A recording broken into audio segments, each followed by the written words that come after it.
All right, guys, so I have been busy working on my front yard before I get in trouble with my HOA. I've got many flower beds in the front that have not even been weeded or cared for in like 2 years. I know that sounds horrible, but I'm really working on them the last month or two.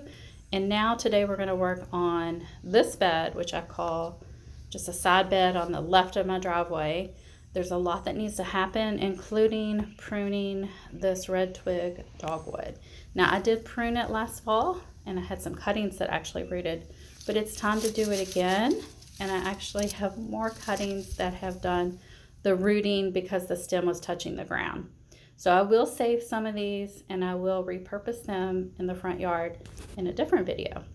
But before we get started, I want to level this purple pot because I can't, it's one of my pet peeves. When my pots are unleveled, the water kind of runs out. So I just used a piece of an old brick, but I saved many different things for this purpose. Like all old dog bones work really well too. Here's some of those red twigs that we're going to repurpose. All the cuttings will go into the woods. The deer can munch on those if they want. I'm not sure if they're a big fan. Do think that this is a deer resistant shrub. So, got a lot of work to do. I still have leaves from last fall that are laying there. I'm going to use a lot of mulch, and I think I'm going to relocate these two peonies up farther on this bed so that they're not visible from the road, because also my HOA does not allow too many flower pots. I know that sounds crazy, but it's true. So, I had a lot of weeds. I think this is American burnweed. I had some trees growing just from the seeds getting put into the ground, I guess, by squirrels. I thought that that was butterfly weed, but I think it's a weed, actually. And I do end up pulling that eventually. Not in this video, though. Had some Gara that was still viable and some dianthus. And I'm going to save the seeds from this. And you'll see me showing you the seeds here in just a second. You can see the seed pod was completely dry, and you might even be able to hear it if I shake it. I guess I didn't, but lots of seeds. So you can see the progress here. I'm coming along. What I did was I would move the leaves to one side, weed, put the leaves back, and then put the mulch on top after I wetted those leaves, because the leaves will break down into really good compost for your soil. So this was a super tedious job, and it took me many evenings. After cooking dinner, I'd come out here. The sun was not as strong. I could work. And then, we got to trim up this yarrow. So that's going to be the next step. And I will harvest the yarrow and actually dry it for future use if I choose to do so. Look at that Coreopsis tick seed. I removed it. It made a huge impact just from just ripping that out. I found so many volunteers at the far left of this bed. I'll put the names on the screen here.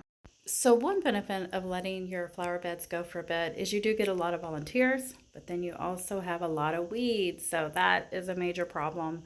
And big trees growing too. I was surprised about that. I pulled quite a few out. All right, so here I am getting ready to cut on this yarrow, and I'm going to clean it up inside and then hang it upside down to dry. And I just picked the best and the freshest.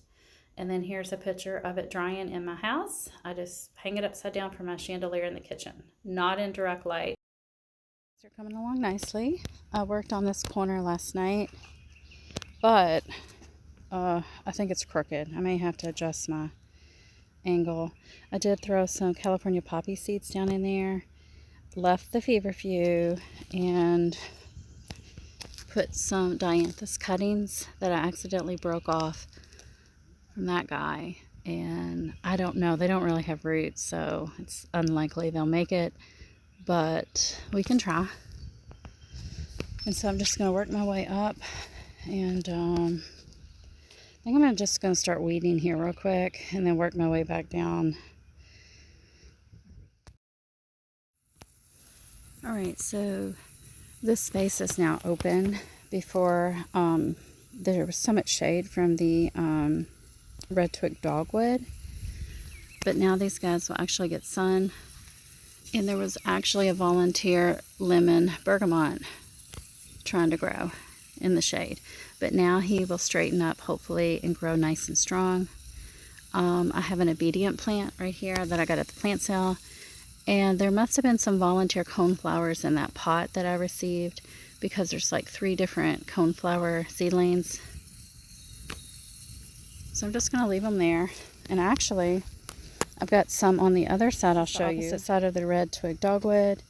And there are some volunteer coneflowers, like that one. I think I'll leave a couple, but I will dig up the ones that are really close to the driveway, like those. I'm going to put them on the other side because they'll get more sun. They don't need like full sun. They can do well on edges of shrubbery, as long as they're getting some sun, but they don't have to be in direct sun. Like, think about the edge of a forest or the edge of a meadow. That would be a really good location for them. So I think they'll do okay right here, just tucked in.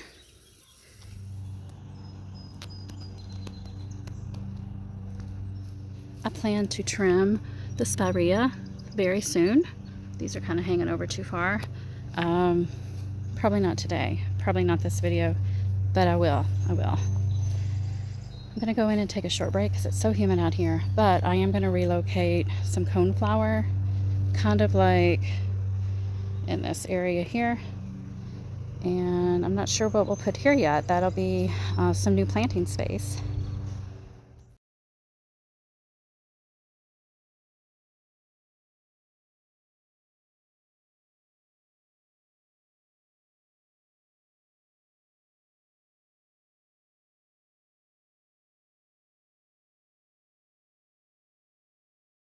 Right now we need to take care of this corner. Really not looking forward to it. It looks really intimidating. So this Asiatic smartweed here is so invasive. It's like a code red in Virginia. It is on the very high risk invasive species.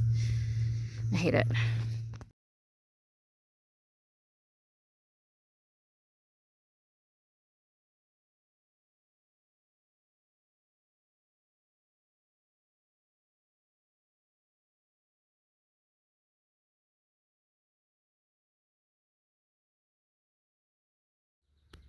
Okay, so other than trimming the spirea, 3 of them down at the bottom, I think they're called double click, but I could be wrong.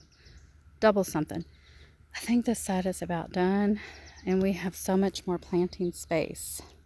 So that's exciting. I think I might actually have earned a trip to the garden center. Yay! Okay.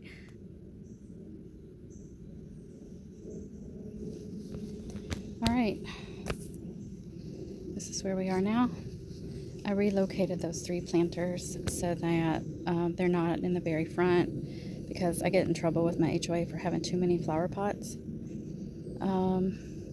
This is going to be a mix of purple coneflower and orange coneflower, or my native Rudbeckia. And then there's obedient plant. We've got the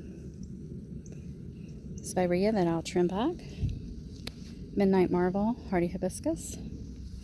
And we've got peonies here, but I started some seeds in the same pot. These are silver cup. I've got lots of volunteer Russian sage popping up. And we've also got sea holly. This is sea holly. It's so pretty. The deer hate it. There's a couple others. 1 or 2 are transplants. Got this whole space here. And let's go look at the other side. But this side is done. It looks good. So much better. This is the back side of the spirea. And then I threw California poppy seeds there. We'll see if they germinate. It might be too hot. These dianthus cuttings probably won't take, but I've got a feverfew here. The barberry. I just read today that they harbor ticks, so I don't know. I don't know about this guy. Verbena. Supposedly perennial, but we'll see. Some butterfly weed, self-seeded, and dianthus. Gara, pink Gara. My Lady in Black aster is looking so much healthier after I weeded and cleaned this whole area up. It does look better, guys. So much better. I even pulled the weeds out through here. And I don't know what all I'm going to put in here with this arborvitae. It's just a pansy, but I think I need to go get some more plants. And so with this little corner here, I've weeded it. There's yarrow. I'm going to cut back a little bit more. The backside of the Midnight Marvel hardy hibiscus. I'm going to put the mulch all the way down. And these are pink woolly grasses. There's two. You can see there's the backside of the peonies. And so this is the Russian sage that is currently blooming. So we're going to cut back that yarrow, put the mulch, and then I left some of these volunteer purple coneflowers, and I relocated that lemon bergamot. He may not make it, but for right here, where the volunteer feverfew are located, I'm going to probably remove them and just put coleus. I almost tripped. So let's go look at what I have as far as coleus. But before we go find that coleus, I want to show you over here, because this is a whole nother job, and it's going to take me probably 50 years to do this whole half side of the driveway. Yeah.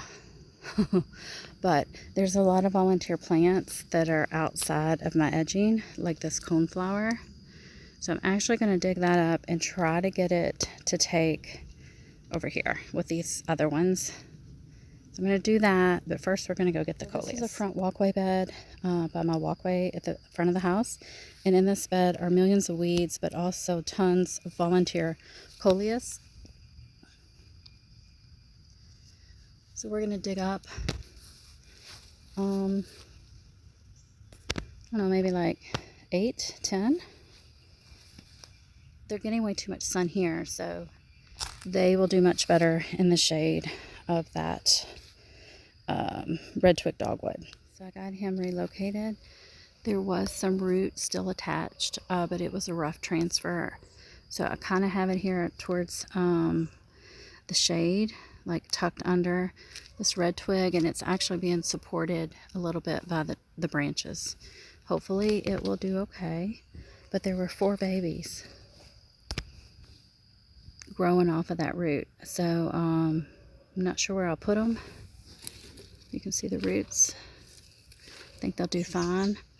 I may save those for another project. And I decided just to go ahead and put them right here. So I'll have 4 here. I mean, they'll multiply quickly over the next year or 2-ish, 3, and then I'll have some right here.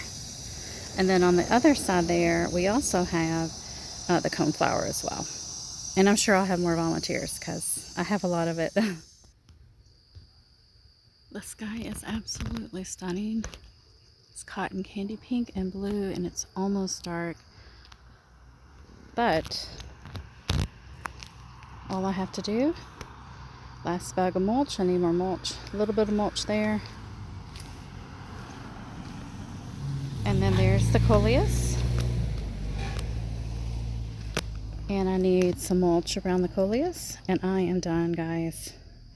So relieved. So glad. Alright guys, so come back for a garden tour and you'll see how all of these little guys are doing and how things look. Have a great gardening week. Bye.